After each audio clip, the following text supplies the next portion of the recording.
Queridos hermanos, muy buenas tardes. El Señor los bendiga. Deseo en mi corazón que estén bien. Deseo que sus almas estén bien, que sus almas estén siendo fortalecidas, edificadas y conducidas a nuestro Señor Jesucristo. Yo deseo en esta tarde poder transmitirles una enseñanza y para eso yo quiero invitarles a que por favor me acompañen al libro de Oseas, capítulo 8, versículos 1 y 2.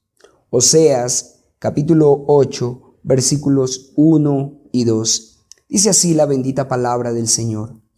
Pon a tu boca trompeta, como águila viene contra la casa de Jehová, porque traspasaron mi pacto y se rebelaron contra mi ley. A mí clamará Israel, Dios mío, te hemos conocido. Para introducirlos en la enseñanza, deseo hablarles un poco acerca del contexto histórico de este libro. Las primeras letras de este libro nos muestran claramente su autor y su fecha. Capítulo 1, versículo 1 dice: Palabra de Jehová que vino a Oseas, hijo de Beeri, en días de Uzías, Jotam, Acaz y Ezequías, reyes de Judá, y en días de Jeroboam, hijo de Joás, rey de Israel.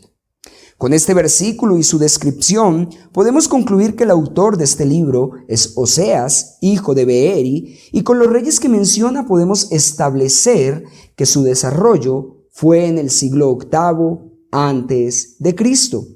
Este conocimiento es importante para nuestro entendimiento y desarrollo del tema. ¿Por qué? Porque en este tiempo donde profetizó Oseas, fue un periodo de una progresiva prosperidad, de una creciente abundancia terrenal. Abundancia que en lugar de conducir al pueblo de Israel a una fidelidad mayor a Jehová, se convirtió en su vía férrea rumbo al quebrantamiento del pacto y rebelión contra la ley de su Dios. Ahora, el ministerio del profeta Oseas se desarrolló básicamente en el reino del norte, aunque también lo hizo en el reino del sur. Cuando hablamos del reino del sur, estamos hablando de la tribu de Judá, y precisamente por esto este reino es llamado el reino de Judá. Y cuando hablamos del reino del norte, hacemos referencia al resto de las tribus de Israel, y este reino es llamado el reino de Israel. Ahora, de manera puntual, el profeta Oseas habla constantemente a Efraín, quien es la cabeza de una de las tribus del norte y de gran influencia, debido a que precisamente de Efraín y Manasés, los hijos de José, surgen también los samaritanos, a los que también el profeta habla en su libro. Así que quisiera que tuviera claro esto, ya que deseo que cuando haga mención de Israel o de Efraín o de Samaria, tenga en cuenta que estamos hablando del reino del norte, es decir, del reino de Israel. Ahora, en las primeras líneas del libro podemos observar cómo Dios instruye a Oseas para que tome a una mujer fornicaria o ramera, con el fin de ilustrar la realidad del pueblo de Israel. ¿Cuál? El pueblo de Israel se había apartado de su Dios fornicando. La tierra estaba fornicando y se había apartado de su Dios. Así que la vida de Oseas y su esposa Gomer nos suministra una muy buena figura que nos muestra los temas del libro. ¿Cuáles? El pecado, el juicio y el abundante e infinito amor perdonador de Dios. Con esto en mente, hermanos, paso a desarrollar nuestra enseñanza en el día de hoy. Yo he titulado esta enseñanza Una sentencia con beneficio. Una sentencia con beneficio. Y quisiera desarrollar esta enseñanza en primer lugar de la siguiente manera. Observaremos y analizaremos la sentencia que Dios envía al pueblo de Israel. En segundo lugar, veremos cuál es la razón por la que Dios envía esa sentencia. Y en tercer lugar, nos detendremos a observar el ruego o el clamor de Israel. Miremos entonces nuestro primer punto. Observemos y analicemos la sentencia que Dios envía al pueblo de Israel. Capítulo 8, versículo 1 dice: pon a tu boca trompeta, como águila viene contra la casa de Jehová. Pon a tu boca trompeta, como águila viene contra la casa de Jehová. Este es un mensaje realmente aterrador y espeluznante. Piense por un momento que se activaran todas las alarmas de la ciudad y que se nos anunciara la inminente manifestación de una enorme desgracia o, por ejemplo, de un terremoto de gran escala. Piense, por ejemplo, que las consecuencias que dejaría superan la de la gripe española, que dejó 75 millones de muertos. O, por ejemplo, que supera las decenas de millones de personas que dejó la Primera Guerra Mundial. O que aún supera la peste negra o peste bubónica, que causó más de 65 millones de víctimas mortales en Asia, Europa y Asia en el siglo XIV.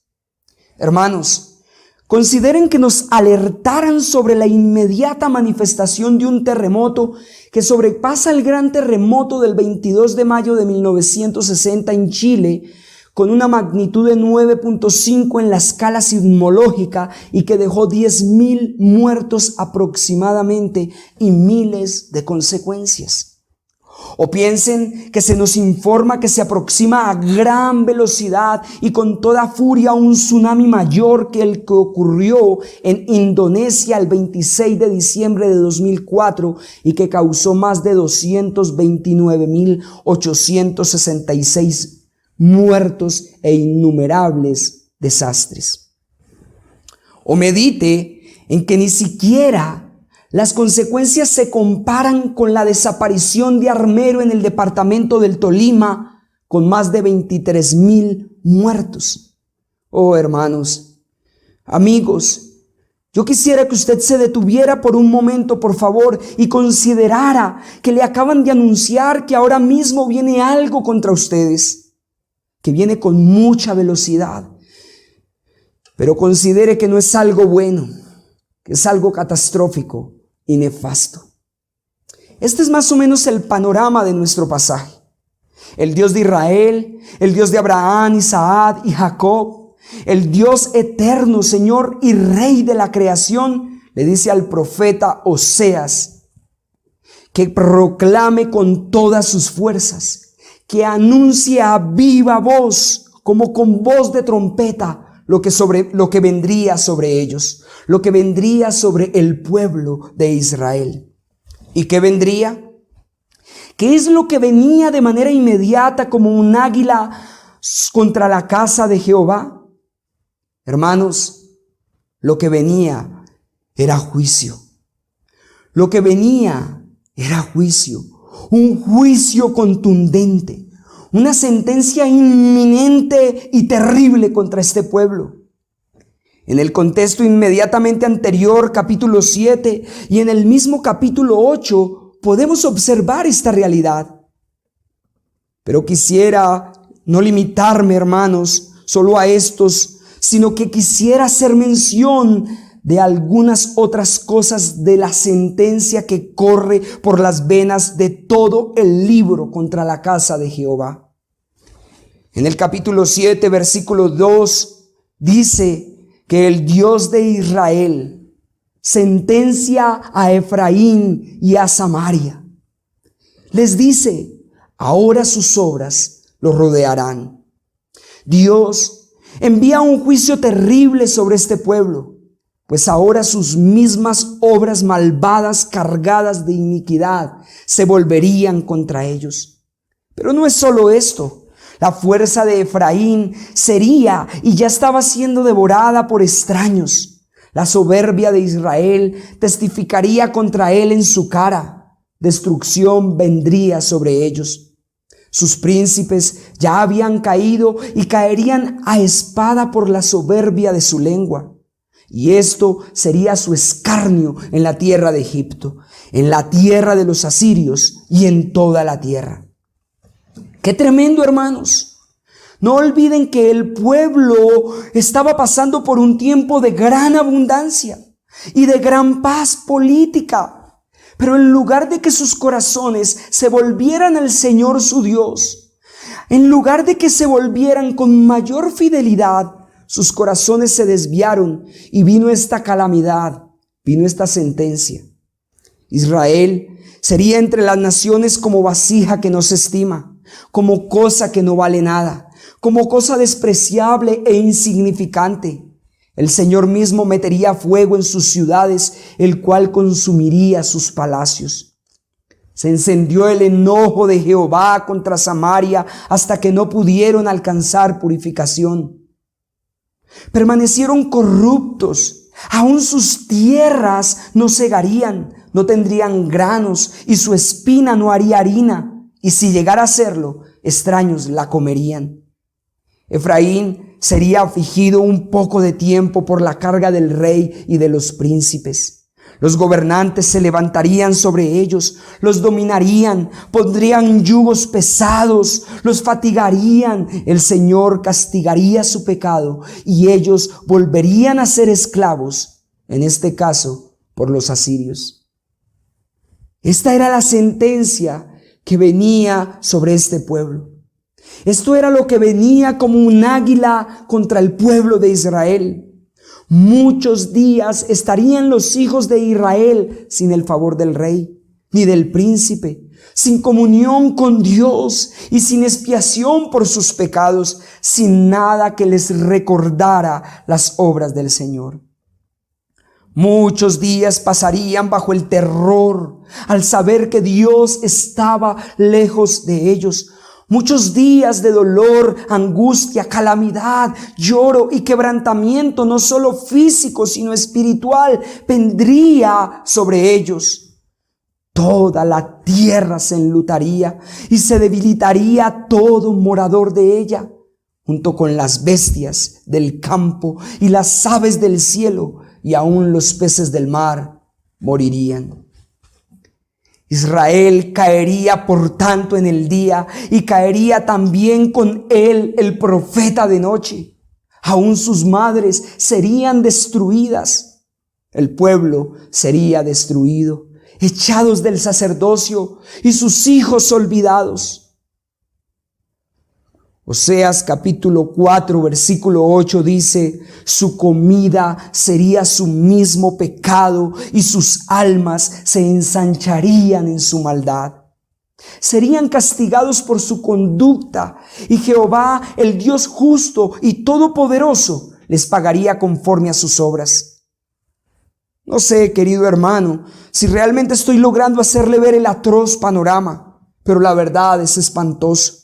Todo esto vendría como un águila sobre este pueblo, como ave de rapiña de manera eficaz y contundente, y arrasaría con todo a su paso. Aún más, por mucho que comieran, no se saciarían, y por mucho que fornicaran, no se multiplicarían. Reinaría la fornicación y el adulterio en sus casas. Adorarían a sus propios ídolos, adulterarían con sus propios dioses. Todos sus pueblos, todo el pueblo sin entendimiento caería. De sus mismos sacrificios e idolatrías serían avergonzados. Israel y Efraín tropezarían en su pecado, y aún así también Judá lo haría. Buscarían a Jehová, el Dios de Israel, pero triste y lamentablemente no lo harían, pues los había sentenciado, se apartaría de ellos. Esta fue una de las sentencias terribles que vino sobre el pueblo de Israel. Dios se apartaría de ellos, Dios no estaría más con ellos. ¡Qué caos, mis amados! El Dios de la eternidad, el Dios de los cielos, de los mares, de la tierra, de los abismos y de toda la existencia, se apartaría de ellos, no estaría con ellos. En un momento serían consumidos ellos y sus heredades.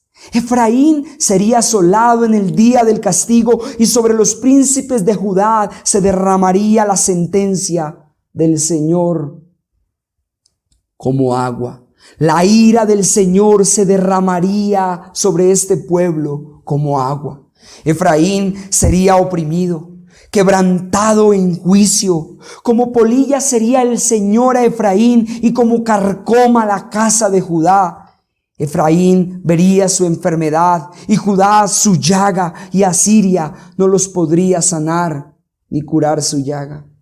El mismo Señor y Dios sería como león a Efraín y como cachorro de león a la casa de Judá, y él mismo los arrebataría y se iría, él mismo los tomaría y nadie los libraría. Y como si fuera poco, escuche esto, queridos hermanos, y como si fuera poco, las palabras que el Señor mismo les había enviado por medio de los profetas, esas mismas palabras los aniquilarían. Oh, hermanos, si siguiera haciendo mención de esta sentencia, la lista no acabaría. ¡Qué condición tan abrumadora, traumática y desastrosa en la que se encontraba este pueblo! ¡Oh, qué terrible situación que venía sobre ellos y que ya estaba sobre ellos! No solamente todas las cosas físicas que ellos padecerían, sino que ellos no estarían con Dios. El Señor se apartaría de ellos. ¡Qué caos, hermanos! Oh, hermanos, amigos, ¿acaso alguno de vosotros desearía estar en esta posición? ¿Acaso vosotros no tembláis ante esta sentencia? ¿Acaso vuestros corazones no palpitan de terror y pavor? Recuerde, esto es tan solo una pequeña imagen de lo que realmente vivió este pueblo. Es tan solo una pequeña descripción de lo que este pueblo en realidad sufrió. ¿Acaso os parece algo pequeño esto que os estoy anunciando? Hermanos, es necesario que temblemos. Es necesario que consideremos y meditemos esta sentencia sobre este pueblo. Y quizá alguno de ustedes se preguntará en este momento, ¿pero por qué pasó esto? ¿Qué fue lo que hizo este pueblo? ¿Por qué Dios lo sentenció? Permítanme mostrárselo en un segundo punto. En nuestro segundo punto les mostraré por qué el Señor les envía esta sentencia. El segundo punto es ¿cuál es la razón por la que Dios lo hace? Permítame entonces responder. Yo le pido que por favor miremos Oseas capítulo 8, versículo 1. Dice el pasaje: pon a tu boca trompeta, como águila viene contra la casa de Jehová. ¿Por qué? Porque traspasaron mi pacto, dice el pasaje, y se rebelaron contra mi ley. ¿Por qué, hermanos? Porque traspasaron mi pacto y se rebelaron contra mi ley. Esta es la razón fundamental por la que Dios, el Dios de Israel, envió esta sentencia terrible contra su pueblo. Ellos, en primer lugar, traspasaron el pacto que habían hecho con su Dios. El Señor había hecho pacto con ellos. Ellos habían prometido cumplir las condiciones de ese pacto, pero rápidamente lo desecharon. Lo olvidaron y lo quebrantaron. Pero no solamente quebrantaron su pacto, sino que también abiertamente se rebelaron contra su ley. La desecharon, la tuvieron por poca cosa. Si miramos dentro del capítulo 7, podremos hallar algunas acciones que precisamente desataron la sentencia. Si lo hacemos en el capítulo 8, encontraremos otro tanto. Y si examinamos todo el libro, ni qué decir. Pero aún así, consideremos algunas. Oseas capítulo 8, versículo 3 nos dice que Israel desechó el bien. Este pueblo desechó todo lo bueno, lo menospreció y al mismo tiempo deliberadamente repudiaron, rechazaron al sumo bien. Rechazaron a la fuente de todo bien. Rechazaron a Cristo, a la fuente inagotable de benignidad, afabilidad, dulzura y benevolencia. Rechazaron a su Dios. Establecieron reyes, pero no escogidos por Dios. Constituyeron príncipes, mas no bajo su consentimiento. De su plata y de su oro hicieron ídolos para sí. Pusieron su confianza en Asiria. Israel se olvidó de su hacedor, de su creador, de su formador, de aquel que les sustentaba, que les sostenía y les cuidaba. Oh, estas son causas, estas son las razones por las que Dios envía esta terrible sentencia. Israel edificó templos y Judá multiplicó ciudades fortificadas. Se creyeron fuertes en sí mismos, creyeron que no vendría el mal sobre ellos, que con sus fuerzas podrían resistir lo que se viniera encima. Levantaron sus propios ídolos. Samaria levantó becerro para sí y lo adoró. Asimismo Israel hicieron imagen que no es Dios y se postraron ante sus pies. Quebrantaron el pacto, adulteraron y desecharon la ley de su Dios. Sembraron viento y vanidad, sembraron cosas efímeras y pasajeras. Crearon sus propios castillos, castillos de arena que se derrumbarían con el paso de las tormentas. Establecieron sus vidas, sus almas, su seguridad sobre tierra movediza. Su fundamento no fue la roca inconmovible, no fue Cristo, no fue Dios. Efraín alquiló amantes con salario, pagó para recibir los beneficios que ellos mismos querían recibir de sus dioses, de sus ídolos. Hicieron alianzas con el fin de beneficiarse a toda costa, a fin de beneficiarse a costa de perder sus principios y su legado, a costa de perder a su Dios. Multiplicaron altares para pecar y precisamente eso tuvieron, altares para pecar. Dieron rienda suelta a sus placeres y ¿saben qué concibieron? Pecado. Oseas capítulo 8 versículo 12 dice: el Señor les escribió las grandezas de su ley y fueron tenidas por cosa extraña. Hermanos, el Señor les escribió las grandezas de su ley, las preciosas palabras del Dios Todopoderoso, las infinitas y preciosas palabras del Dios vivo, pero ellos las desconocieron. No dimensionaron su valor, no calcularon ni midieron su extensión y por eso la rechazaron. No consideraron en su corazón que el Señor veía y tenía en memoria toda su maldad. Con su maldad alegraron al rey y a los príncipes con sus mentiras.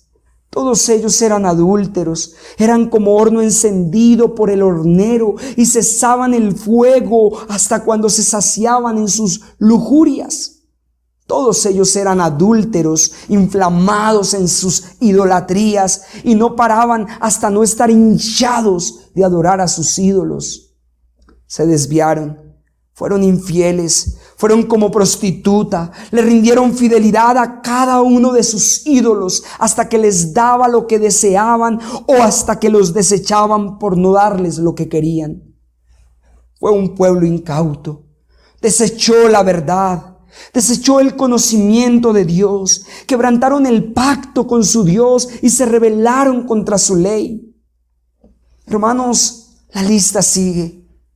La lista es interminable, pero esta fue la razón por la que el Señor, Dios justo y fiel y todopoderoso, envió esa terrible sentencia que envió sobre este pueblo.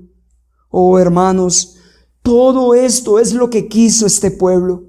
Todas estas maldades los inundaron. ¿Saben algo, hermanos? ¿Saben algo? Muchas veces se mira la historia de Israel como la historia de ellos, como la historia de ese pueblo. Pero eso no es así. No solo es la historia de ese pueblo, es la historia suya y mía. Es la historia de todos aquellos que confiamos en Cristo. Sí, hermano, es nuestra historia. Nosotros en una u otra medida reflejamos la historia de Israel. Hemos quebrantado el pacto con nuestro Dios. Hemos desechado su palabra. Las grandezas de su ley las hemos tenido por poco. Hemos hecho alianzas con este mundo. Hemos hecho nuestros propios ídolos y nuestros propios altares. Hemos puesto nuestra confianza en nosotros mismos. Hemos creado nuestras propias murallas. Murallas que nos han provisto seguridad. Por ejemplo, nuestras esposas o esposos. El dinero, nuestros hijos, nuestros trabajos, nuestros padres e incluso nuestros deleites y placeres carnales. Hermanos, en Cristo, la historia de Israel es nuestra historia. Y entonces, ¿creen ustedes que no vendrá sentencia sobre sus vidas? ¿Sobre nuestras vidas? ¿Creen que no está establecida ya la sentencia? ¿Creen que el Señor no nos juzgará con justo juicio? Y si bien no para condenación, pero ¿creen que podemos permanecer en estas cosas y salir ilesos? Oh no, hermanos, no seamos insensatos y necios, rebeldes, hipócritas y presuntuosos. Y tú, amigo, tú que estás sin Cristo, ¿crees que podrás salir bien librado? ¿Crees que te saldrás con la suya? Pues si el pueblo de Dios es juzgado para no ser condenado, ¿crees que tú saldrás en limpio? ¿O que recibirás algún beneficio? Oh no, amigo, no lo recibirás, ni uno, ni medio, ni siquiera una gota recibirás. Dios te juzgará, Dios derramará toda su ira sobre ti. Ni lo peor de lo peor que ha pasado a lo largo de la historia se comparará con lo que viene hacia ti y con las terribles consecuencias que sufrirás. El gran terremoto de la ira de Dios se avecina. La gran avalancha de la ira de Dios corre hacia ti. El gran tsunami de la justicia del Dios vivo viene como águila, como ave de rapiña. Ahora mismo está sobre ti. Ahora mismo está sobre ti y solo podrás ser librado si te hallas en Cristo. Corre a Cristo. Escóndete en Él, en su justicia, en su sacrificio en la cruz del Calvario, en su obra perfecta. Oh, hermanos, amigos, viene como águila. Ahora, en tercer lugar, cuando vino toda esta sentencia sobre el pueblo de Israel, cuando vino toda esta desgracia como águila, el pueblo de Israel clamó a Jehová, su Dios. Versículo 2, capítulo 8 dice, e Israel clamará, Dios mío, te hemos conocido. Y esto, hermanos, es precisamente lo que deseo que observemos entonces en tercer lugar. Hasta este momento hemos visto lo que venía sobre Israel. ¿Qué venía? Juicio, una gran sentencia. En segundo lugar vimos por qué fue que Dios envió esa sentencia. Y vimos algunas de las acciones que desataron esa sentencia. Ahora, observemos entonces en tercer lugar el clamor de Israel. Versículo 2, capítulo 8 dice, a mí clamará Israel, Dios mío, te hemos conocido. A mí clamará Israel, Dios mío, te hemos conocido. Es importante contemplar esta expresión. Si ustedes notan, se encuentra en medio del anuncio que hace el profeta y la descripción detallada del extravío y las consecuencias por el extravío del pueblo de Israel. Pero si usted mira un poco más a fondo, se dará cuenta que no hay ninguna respuesta por parte de Dios a este clamor, ni ninguna acción ligada a esa expresión. Así que la verdad, voy a expresar lo que considero significa esa expresión o esa acción del pueblo de Israel, ese clamor a la luz del mismo desarrollo del texto. No sé, hermanos, o creo que sí. Creo que usted sabe, e incluso por experiencia propia, que cuando ha llegado alguna calamidad, tragedia o catástrofe a su vida, o cuando llega a la vida de una persona, lo primero que usted ha expresado, o lo primero que muchas personas expresan es: ay, Dios mío, ay, Señor, ayúdame, ay, Padre Celestial, ten misericordia, ay, Dios Todopoderoso, apiádate de mí. El punto es que esa expresión es una expresión que muchas veces difiere de venir o de provenir de un corazón con una fe genuina, con una fe sincera en el Dios verdadero, en Jesucristo.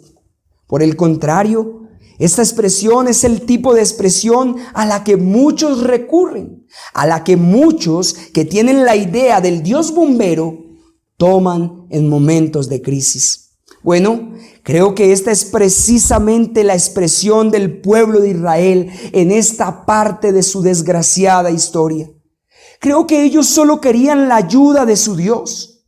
Con toda certeza, ellos habían visto el poder de su Dios.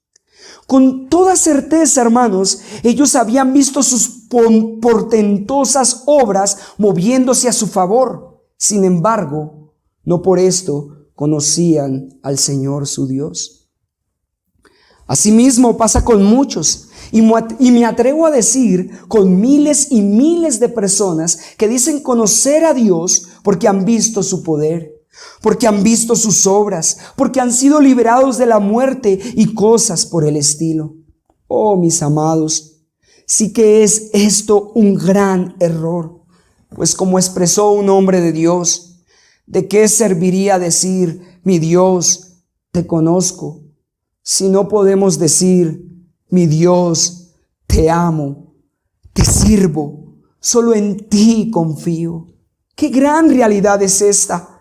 ¿De qué nos sirve expresar que conocemos a Dios cuando real y sinceramente nuestros corazones no están sometidos a Él?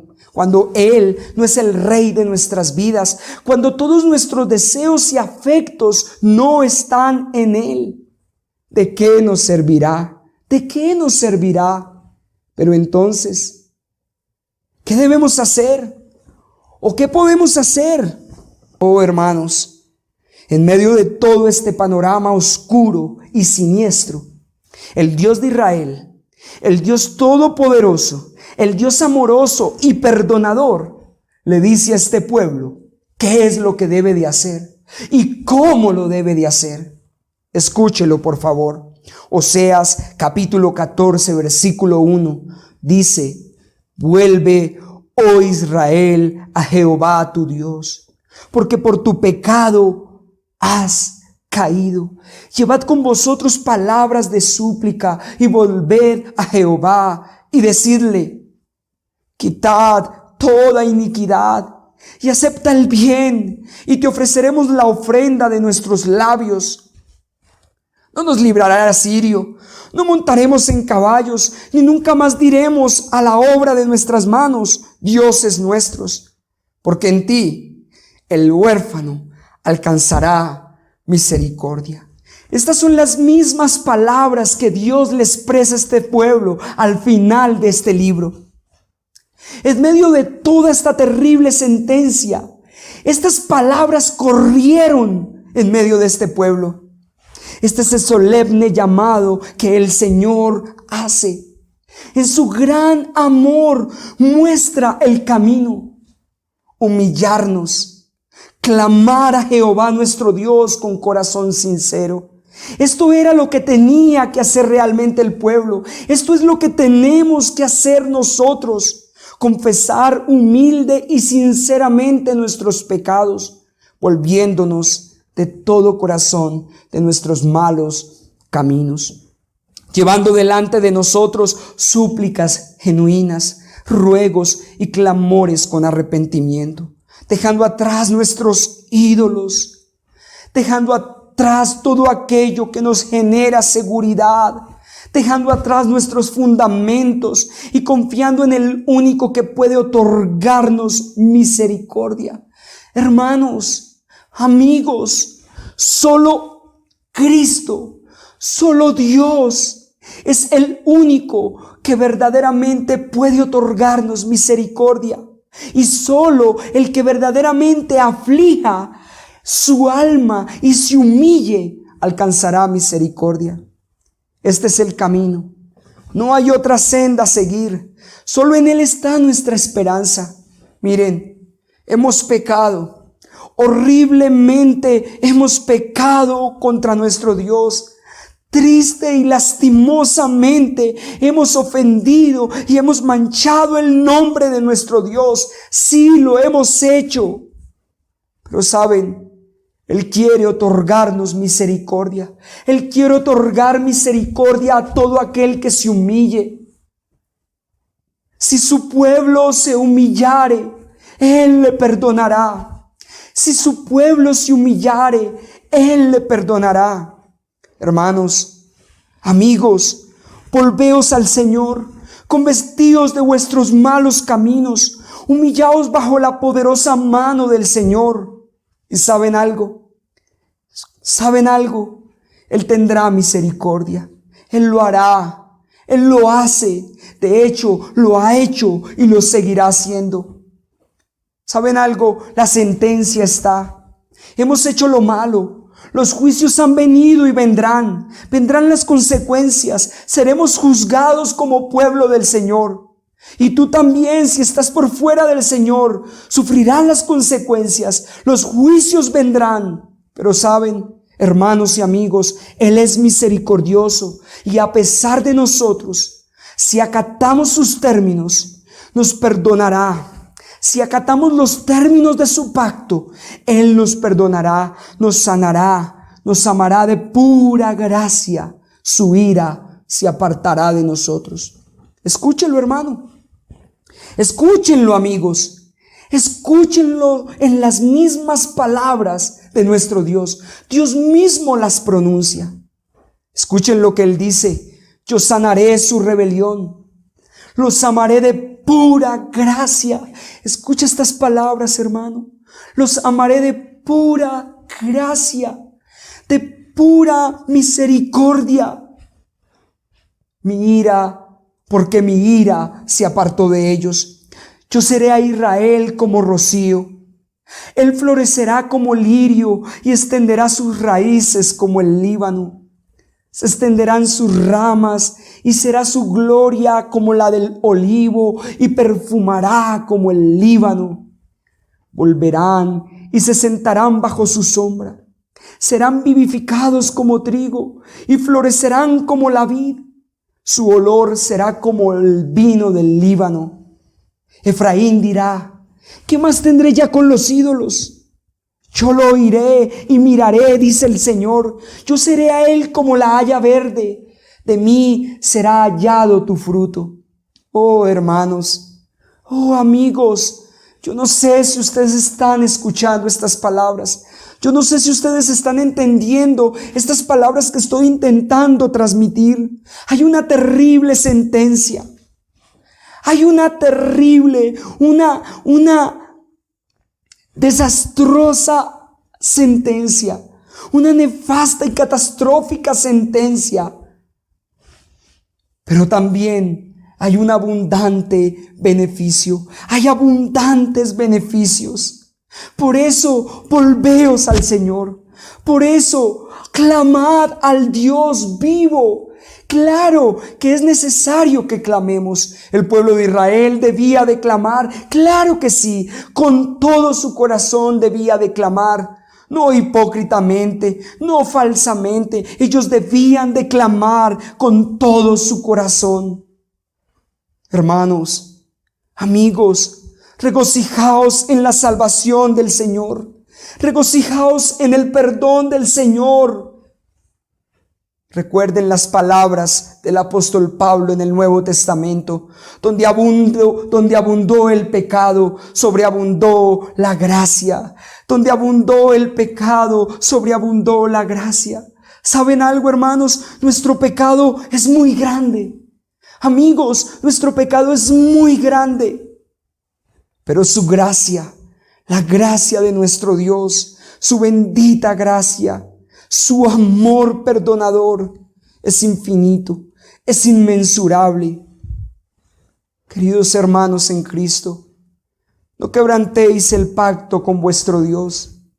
Tened en alta estima las grandezas de su ley. Amad su verdad. Amadlo a Él. Hermanos, amémoslo a Él. Vivamos para Él. No quebrantemos más su pacto. No seamos como prostituta. No nos vendamos ante los ídolos. No nos rendamos ante nuestros deseos, ante nuestros placeres, ante nuestras propias concupiscencias. Corramos por nuestro Señor. Seamos fieles a Él. Caminemos junto a Él. Caminemos junto a Él. Deseo con todo mi corazón que su misericordia les alcance y siempre se hallen escondidos en esa gran misericordia. Anhelo en mi corazón que siempre se hallen en Dios, en Cristo, en el bendito Espíritu, en la bendita Trinidad, en el bendito Dios, en el bendito Dios. Amigo, tú que estás sin Cristo, hoy yo te invito para que clames al Señor. Hoy yo te invito para que clames al Señor. Hoy yo te invito a que te reconcilies con Dios, a que te vuelvas de tus pecados, a que te arrepientas de tus pecados, a que escudriñes las Escrituras y confíes en Jesucristo como tu único Señor y Salvador. Hermanos, aferraos a vuestro Dios. Aferraos a vuestro Dios. Sed fieles a vuestro Dios.